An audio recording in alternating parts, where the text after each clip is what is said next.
অপেক্ষার অবসান হলো দীর্ঘদিন পর, দীর্ঘ কয়েক বছর পর আবার স্টার জলসার হাত ধরে ছোটো পর্দায় কামব্যাক করলেন অভিনেত্রী মধুমিতা সরকার। এই স্টার জলসার বোঝে না তাকে জনপ্রিয়তার শীর্ষে পৌঁছে দিয়েছিল।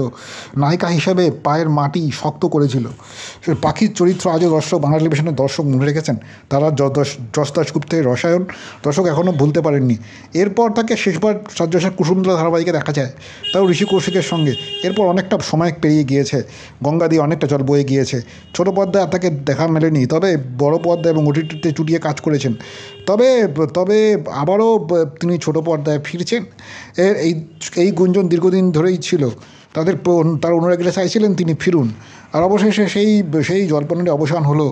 সদ্য স্টার জলসার নতুন ধারাবাহিক মধুমিতা আর যে নতুন ধারাবাহিক ভোলে বাবা পার কারেগার প্রথম প্রোমো আসতেই মিশ্র প্রতিক্রিয়া পাওয়া গিয়েছে।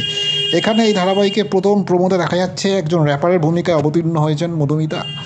তার পিছনে যথারীতি তাকে মিউজিক দিয়ে সঙ্গত দিচ্ছেন তার টিম। প্রকাশ্যে আসতেই এক একজন এক এক রকম মন্তব্য করেছেন। কেউ লিখছেন বাবা পেটায় মাকে পাড়ার লোকে দাঁড়িয়ে দেখে, অন্যজন লিখেছেন যেমন ধারাবাহিকের নাম তেমন কাস্টিং তেমন গানের লিরিক্স, এক কথা জাস্ট অনবদ্য অসাধারণ। তবে অবশ্যই শেষের দিক থেকে আরেকজন লিখেছেন সেই তো সব শেষে গিয়ে বিয়ে টিয়ে করে যা শাশুড়ি কুচুরিগিরি সামলানো আর দুজনের পরকীয়া লেখা আছে এই চিত্রনাট্যে। শুরুতে তারা এত ঝ্যাকনাকার কী দরকার। এদিকে এক নেটিজেন লিখেন আরু মণ্ডলের গলায় এর থেকে ভালো। সব মিলিয়ে একের পর এক কটাক্ষ যখন ধেয়ে এসছে এ প্রসঙ্গে সংবাদ মাধ্যমের তরফে তার সঙ্গে যোগাযোগ করা হলে তিনি জানিয়েছেন তিনি একেবারে এইসব মন্তব্য গায়ে মাখছেন না বা ভেঙে পড়ছেন না।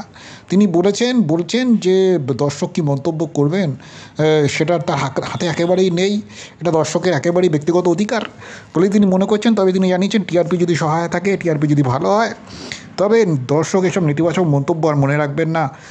সব